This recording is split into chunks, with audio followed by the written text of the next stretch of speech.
벌어지는 가운데 적의 상황을 보고받은 이 지휘관이 전 병사를 집합시켜서 엄한 목소리로 말했습니다.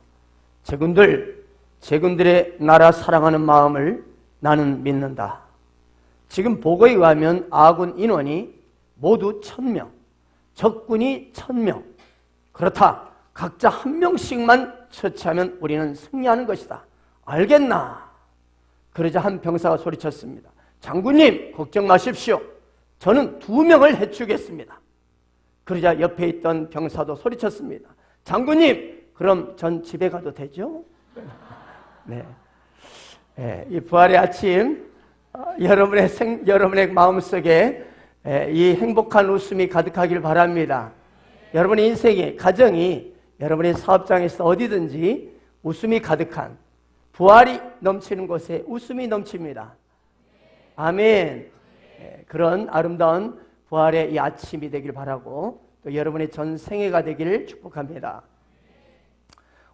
오늘은 우리 주님께서 바로 모진 핍박과 조롱, 그리고 십자가의 고난, 그리고 그를 가두었던 무덤, 모든 음부의 권세를 물리치시고 부활하신 승리의 날, 부활의 영광의 아침입니다.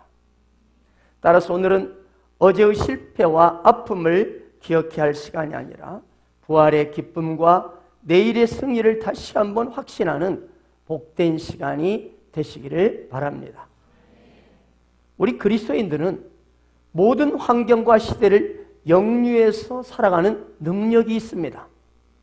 거대한 통나무 하나가 마치 물결 속에 둥실 떠내려 갑니다. 잘라지고 죽어있기 때문입니다. 그러나 살아있는 물고기는 물결을 거슬러 올라갑니다. 그렇습니다.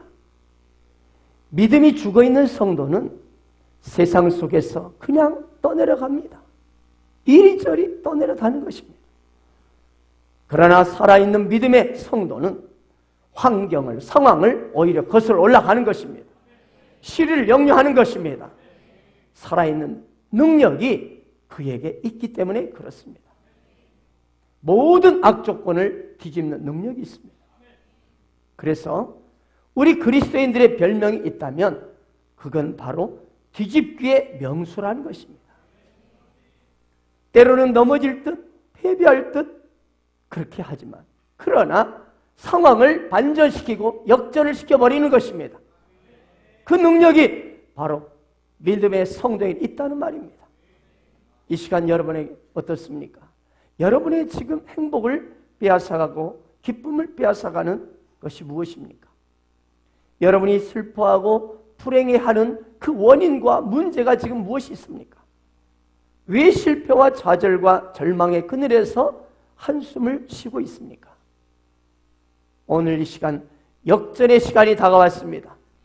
씨름판에서도 저도 어렸을 때 지금 여러분 보시기에는 어떤지 몰라도 제가요 이 명절날, 설날 때나 추석날 씨름대회를 하잖아요. 제가 중등부 우승을 했어요. 별로 안 믿어주시군요. 제가 다리통 하나는 무만생종 다리입니다. 제가 이렇게 씨름판을 보면 종종 보면 거의 넘어져서 이제 저 사람 졌구나, 저 선수 끝났구나 하는데 놀라운 일이 벌어집니다. 바로 뒤집기로 상대를 엎어버리는 것입니다. 할렐루야.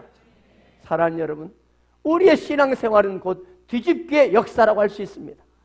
신앙 안에는 있게 되면, 우리가 믿음 안에 있게 되면 불행이 행복으로, 불가능이 기적으로, 지옥이 천국으로, 불안이 담대함으로, 죽음이 부활로 뒤집어지는 것입니다.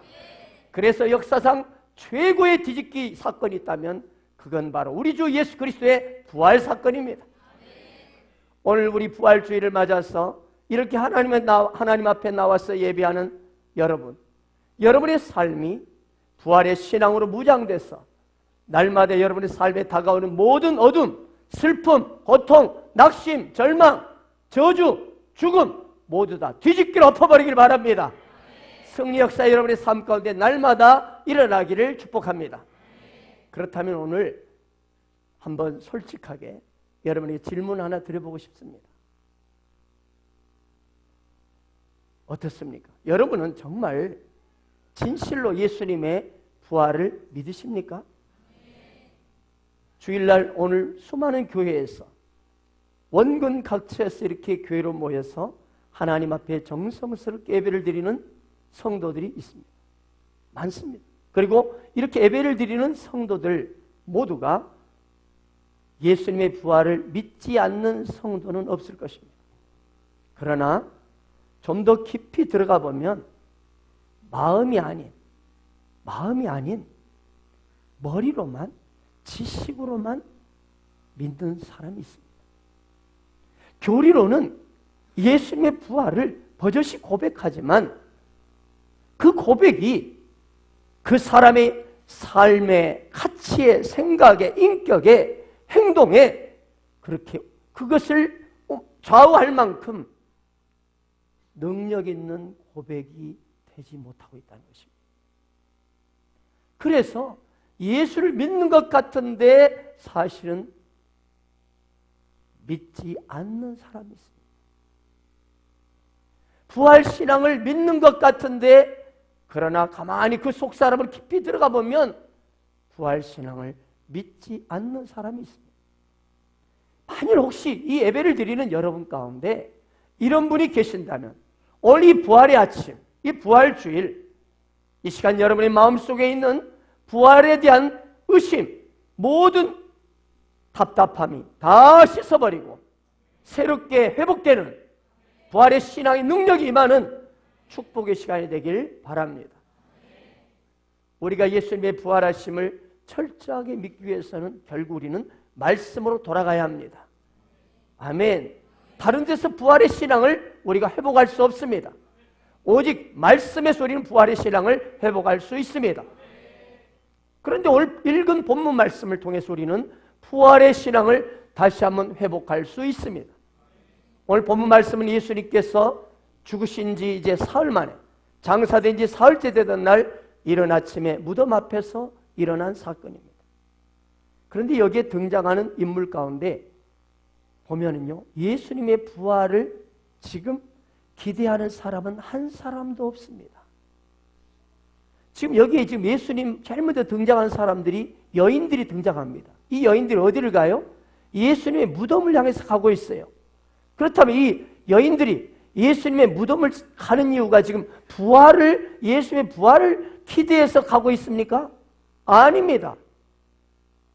이 여인들이 예수님의 무덤을 찾아가는 이유는 부활을 기대하고 찾아가는 것이 아니라 이제 예수님의 시체가 사흘이 지났으니까 썩은 냄새가 너무 날 거다. 그러니 그 시체에 향품을 발라야 되겠다 해서 지금 향품을 발려주려고 가고 있는 것입니다. 평소 예수님은 이렇게 말씀하셨습니다. 내가 죽은 지 사흘 만에 살아나리라. 내가 죽은 지 사흘 만에 살아나리라. 몇 번이나 제자들에게 말씀하셨습니다. 그렇지만 정작 그 말씀을 가슴에 새기고 사흘째 되던 날 아침 일찍 무덤 앞에서 서성거리고 그 부활을 기다리고 있는 제자라고는 한 명도 없었다는 것입니다.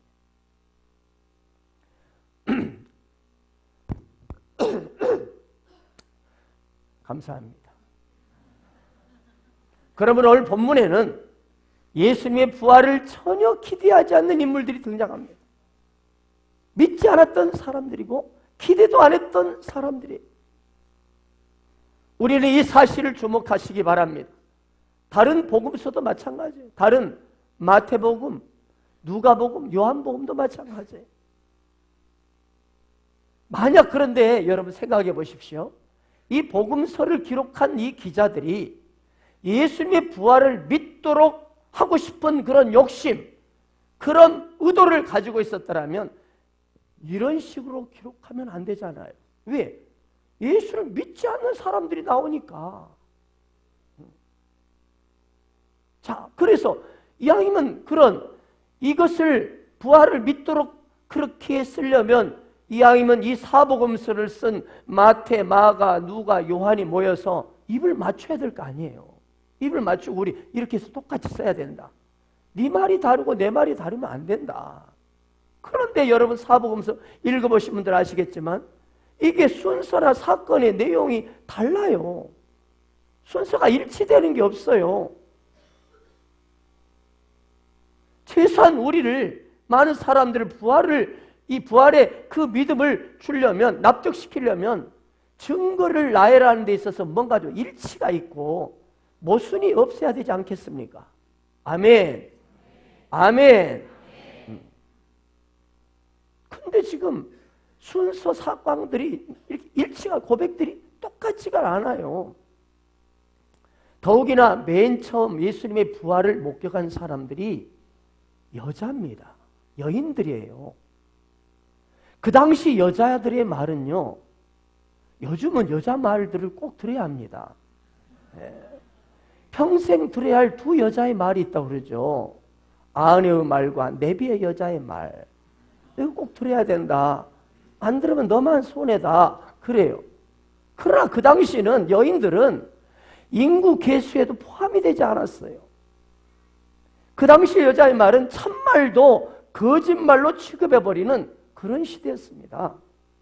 따라서 그런 하찮은 여자들의 입을 빌려서 예수님의 부활이 이렇게 증거되는 그 사건을, 사실을 여기에 기록했다는 것은 사람들을 믿도록 하기 위해서 기록했겠어요? 여인들의 말인데 지금 뭔가 좀 이해가 가십니까? 이해가 되신 분만 아멘. 네. 지금 여인들의 말은 도대체 참말도 거짓말로 취급해버리는 시대인데 여인들이 부활을 목격했다는 사실을 기록하는 것은 목적이 예수님의 부활을 좀 믿도록 하기 위해서 기록했겠냐는 거예요. 이왕이면 신뢰 있는 사람들의 부활의 목격을 기록해야 되지 않겠습니까?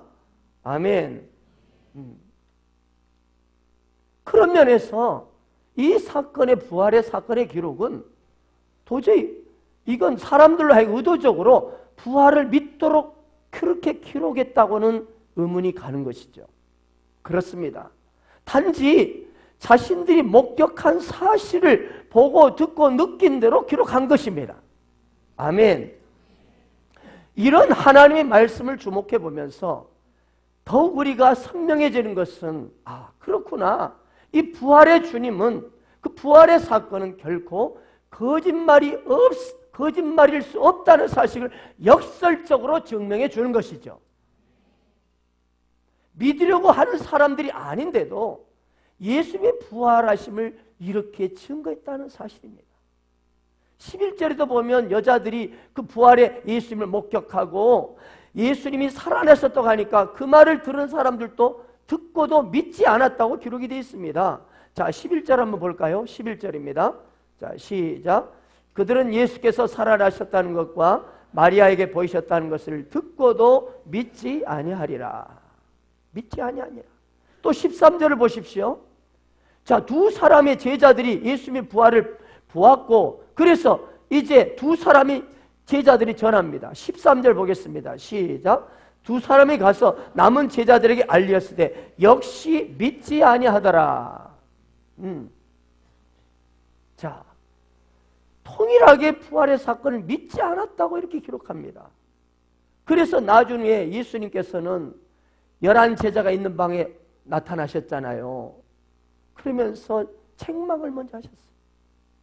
예수님의 부활 소식을 믿지 않는 제자들에게 너희의 믿음 없는 것과 완악한 것을 내가 보는도다 하면서 꾸짖었다고 기록이 되어 있습니다.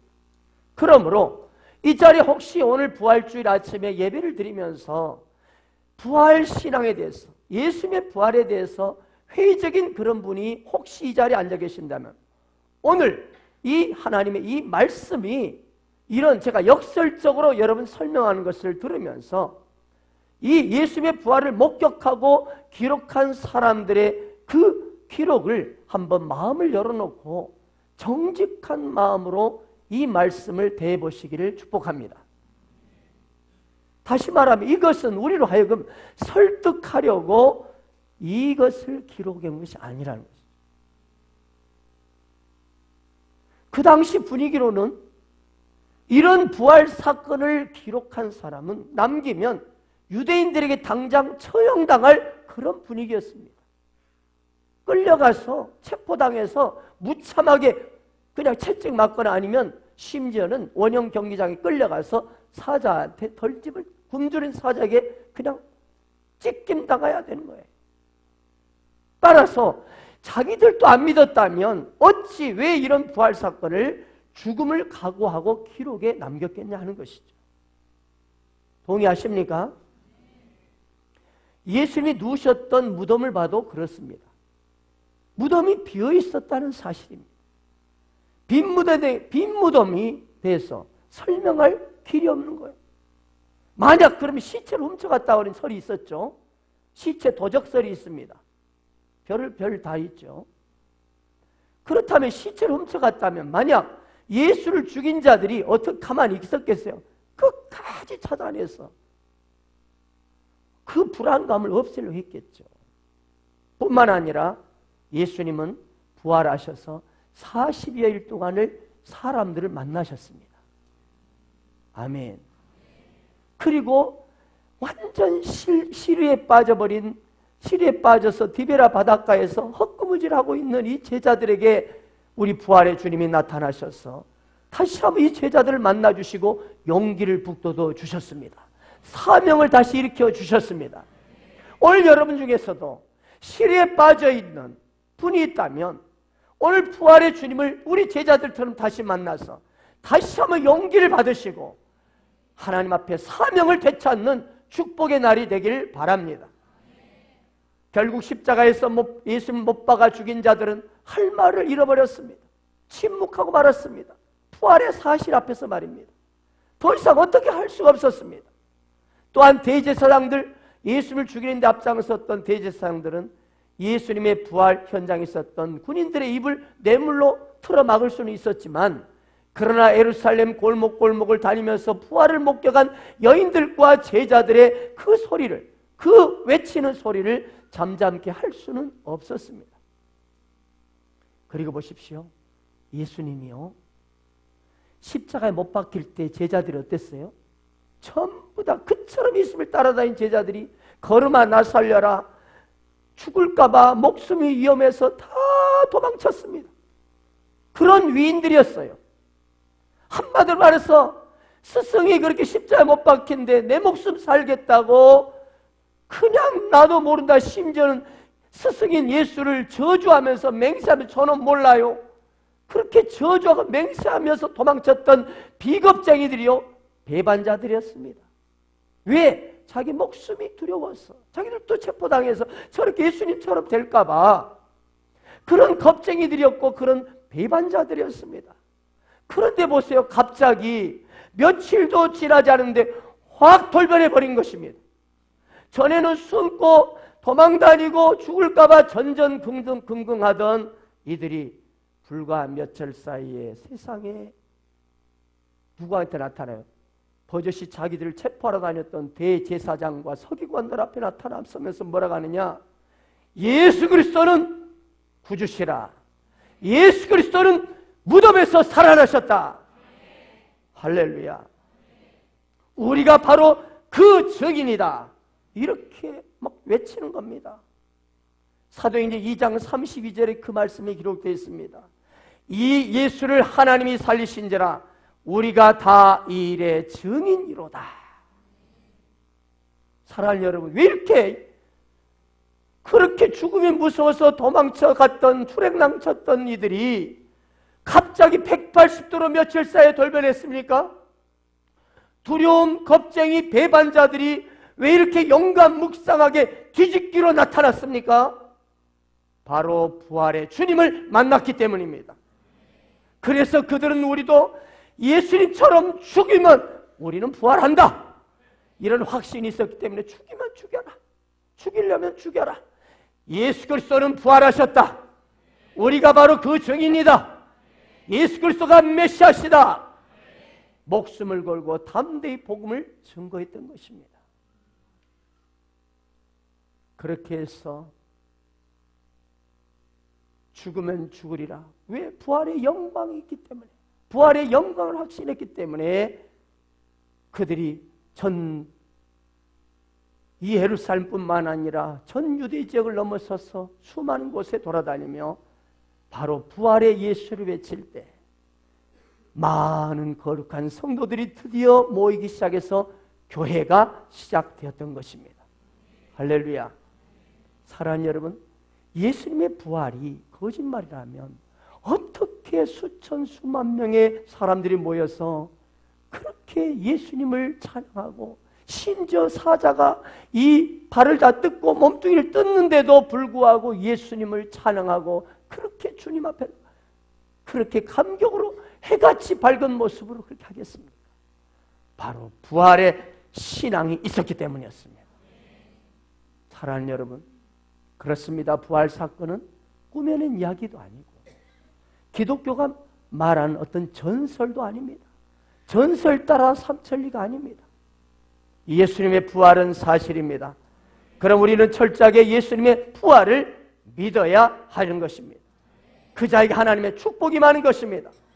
아담 안에서 모든 사람이 사망에 온 것처럼 예수 그리스도가 부활하심으로 첫 생명, 첫 열매로 맏아들이 되셔서 예수 안에 있는 모든 우리가 다시 사는 것을 믿으시기 바랍니다.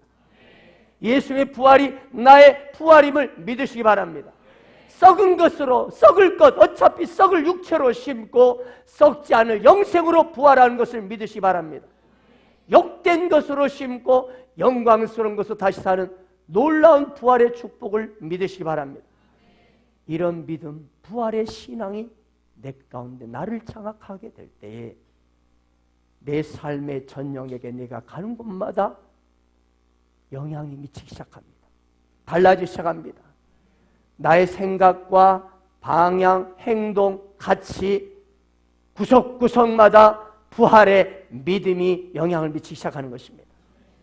그러므로 보는 것이 달라지고 생각하는 것이 달라지고 세상에 어떤 세파가 몰려와도 그걸 뚫고 거슬러 올라가는 것입니다. 문제를 다루는 자세가 달라지는 것입니다. 행동이 달라지는 것입니다. 사랑하는 여러분, 그렇습니다. 부활신앙은요, 인생의 죽음을 한마디로 까짓것, 인생의 죽음을 한마디로 승리자의 눈으로 바라보게 됩니다. 어떤 분은 죽음을 놓고 깡패 같다고 말합니다. 깡패가 어때요? 으슥한 곳으로 딱 끌고 가서 너 죽고 싶어? 네, 별로 안 당해보셨죠? 공갈을 칩니다. 마찬가지로 죽음은 우리를 오늘 또 으슥한 골목으로 끌고 가서 야, 너 죽을래? 너 이러다 죽는다 너? 협박을 합니다. 우리로 하여금 이처럼 주눅들게 하는 것이 죽음이에요. 그래서 죽음은 어떤 면에서 모두가 무섭고 떠는 것입니다. 그래서 오늘 또 우리는 죽음이 우리에게 다가와서 너도 죽고 싶어? 너 죽어? 하는 이런 죽음의 공갈이 사실이 아니기를 증명하려고 그렇게 아주 우리 인간이 나름대로 얼마나 애를 씁니까? 예, 아침에 일어나 조깅도 하고 등산도 가고 골프도 가고 심지어 우리 여성분들, 남자분들 모두 다 에어로빅 하고 생식을 먹고 다이어트하고 하게 되는 다이어트. 애를 쓰죠. 운동을 하고 그렇게 관리를 하고. 그래요. 운동하고 관리하면은요 70세 사실 분이 80세 사실 수 있어요. 아니 90세, 100세까지도 사시길 바랍니다. 아멘 한 분에게 100세 이상 살기를 축복합니다. 하지만 죽음을 이처럼 조금은 미룰 수는 있어도 그러나 그 죽음에서 벗어날 길은 없는 것입니다. 결국은 죽음이 젊은 그 시절의 기쁨을 빼앗아가 버리고 노년의 평화를 빼앗아가 버립니다. 훔쳐가 버립니다. 누가 그렇다면 이 죽음의 협박과 공갈, 이 공포에서 우리를 건져낼 수 있습니까? 무엇이 우리를 자유케 할 수 있습니까? 무엇이 이런 압박감 속에서 우리를 해방할 수 있습니까? 우리를 어떻게 누가 건져줄 자가 있습니까? 바로 그것은 바로 부활하신 예수 그리스도이십니다. 죽음을 이기신 예수 그리스도, 부활하신 예수 그리스도, 그분만이 우리를 모든 죽음의 공포에서 벗어나게 하시고 죽음 앞에서 떨지 않게 하여 주시고 모든 두려움을 뒤집게 해버리고 죽음을 정복하게 되는 것입니다. 사랑하는 여러분, 우리 주님은 죽음으로부터 우리를 구원하셨습니다. 그러면 우리는 죽음을 결코 패배자의 눈이 아니라 승리자의 눈으로 바라봐야 하는 것입니다. 우리는 부활의 능력이 우리 안에 이미 예수 안에 있기 때문에 그렇습니다. 따라서 더 이상 이 땅에서의 우리의 죽음은 장례식이 아니라 천국 입성 축하식이 되는 것입니다. 아멘. 죽으면 죽으리라. 그 안희숙 여사, 그분이 그랬어요. 자기가 죽기 이제 숨을 거두기 전에 자녀들이 다 손자들까지 다 모였어요. 막 우리 할머니, 우리 엄마, 막 하니까 갑자기 벌떡 일어나더니 지금부터 천국 입성 환영곡만, 내가 환송곡만 불러라. 왜 내가 지금 죽냐? 그러면서 오히려 감사의 찬양, 그리고 기쁨의 찬양. 우리 주님이, 우리 엄마가, 우리 할머니가 드디어 우리 주님 만나러 간다네. 영광의 주님을 만나게 된다네. 이 세상 슬픔, 고통, 이 눈물의 고해 바다, 이 고통의 바다에서 이제 벗어나서 영광스러운 그곳으로 간다네. 그 기쁨의 찬양을 해라. 할렐루야. 따라 사랑하는 여러분, 부활신앙이 확실한 자는요, 떨지 않습니다. 흔들리지 않습니다. 고린도전서 15장 58절에 보면 견고하며 흔들리지 말며 항상 주의 일에 힘쓰는 자가 되라. 여러분, 부활신앙 있는 자가 흔들리지 않습니다. 부활신앙 있는 자가요, 참으로 주의 일에 온전히 힘씁니다. 아멘. 흔들린 자는 주의 일에 힘쓸 수도 없어요. 세상이 흔들리고 돈에 흔들리고 권세에 흔들리고 건강에 흔들리고 모든 관계에 흔들린 사람은 주의 일에 힘쓰는 자가 될 수 없어요. 그래서 경과에 흔들리지 말고 항상 주의 일에 힘쓰는 자가 되라. 솔직히 그러나 이거 하지만 어때요 여러분? 세상에서 우리를 흔드는 것이 너무 많아요. 우리 모두 굉장히 믿음 좋은 것처럼 아멘 할렐루야 하다가도 금방 어떤 일이 닥치면 오메 놀렐루야 하는 거예요. 우리를 흔드는 것이 너무 많아요. 왜냐하면 세상은 너무나 악하고 예기치 않는 사건들이 많이 일어나기 때문에 앞일을 생각하면 불안하기 때문에 답답하기 때문에 그렇습니다. 이런 것들이 우리를 흔드는 경우가 많습니다. 그러나 죽음에서 부활하신 예수님은 하나님 아버지로부터 권세를 받으셨습니다. 하늘과 땅의 모든 권세를 그분이 받으셨습니다. 골로새서 2장 15절을 보십시오. 통치자들과 권세자들을 한번 읽겠습니다. 자, 시작. 권세를 십자가로 승리하셨느니라. 아멘. 개역 개정보다 옛날 것이 확실히 좋아요. 십자가로 승리하셨느니라. 그렇습니다. 무슨 말씀입니까? 예수 그리스도의 부활은 모든 권세와 능력과 것들을 다 무력화시켜버리고 다 던져버리고 통치자들을 다 한마디로 무력화시키고 승리하셨다는 것입니다. 할렐루야. 또한 로마서 8장 37절 38절 한번 읽겠습니다. 시작.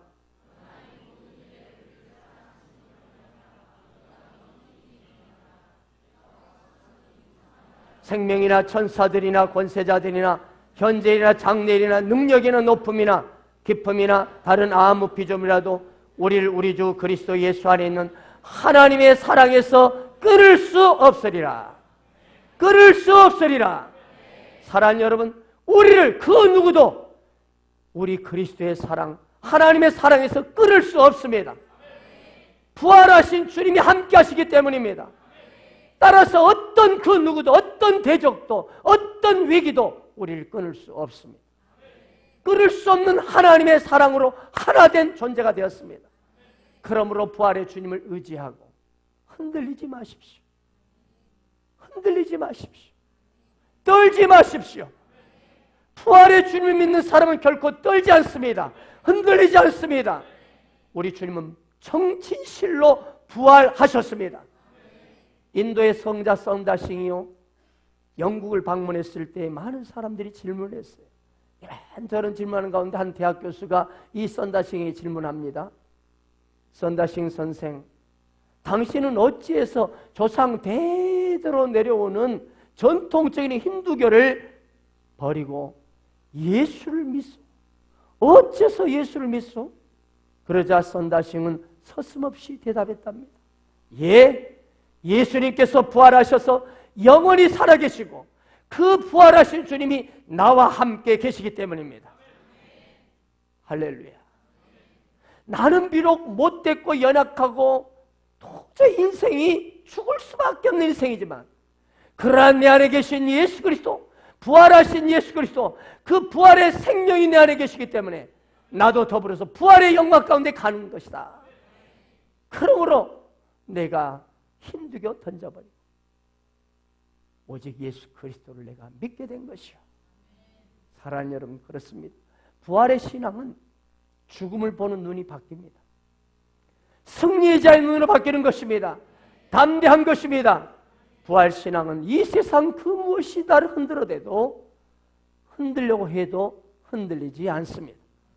담대하고 평안합니다. 행복합니다.